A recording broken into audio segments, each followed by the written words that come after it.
Cold darkness. The icy wind swept through the gray clouds covering the sky and cut my face.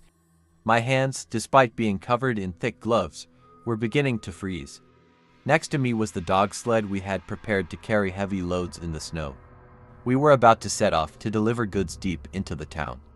Our dogs were strong and trained, but there was an indescribable restlessness inside me. It was as if nature itself wanted us not to embark on this journey. Next to me was my friend Sam, whom I had worked with for years. "Come on, let's not waste any time," he said in a tense voice. I nodded and set the dogs into motion. The sled began to slide forward on the snow. We had a long and lonely road ahead of us. As the hours passed, the air grew colder, the sun set, and we were plunged into darkness. The dogs suddenly began to growl strangely. "What's going on?" I muttered. Sam had noticed too. He reached for his rifle. The dark forest surrounded us. Something was watching us. At that moment, a voice like a scream was heard. One of the dogs was struggling in the snow, its neck grotesquely bent. Its eyes were wide with terror. The other dogs screamed like mad, ripping their ropes and hurtling into the forest. The sled overturned, the equipment scattering everywhere. Sam and I fell to our knees. What the hell was that? Sam shouted, his eyes wide with fear. He raised his rifle, but there was nothing to aim at. Darkness and silence surrounded us. We gathered our equipment, shivering, and tried to make our way through the forest. We had to set up camp because the air was getting colder by the minute. We came across an old, dilapidated hunting cabin. It hadn't been used in a long time. The wind was coming in through the broken windows, and there was a smell of rotting wood all around. While Sam was trying to start a fire, I heard a noise outside. I thought it was just the wind, but I was wrong. There were huge footprints in front of the door. They looked like human feet, but they were very large.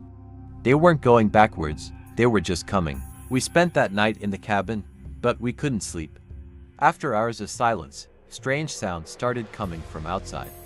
Shrill whispers, groans coming from somewhere far away. Then suddenly, there was a hard blow on the door.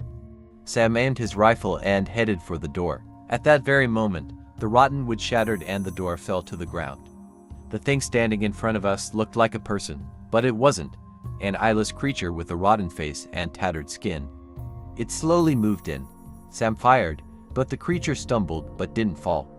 At that moment, we had no choice but to run. We jumped out the window and jumped out. However, we were lost in the forest. We didn't know where we were going. All we knew was that we had to get out of here. In the morning, we returned to the cabin.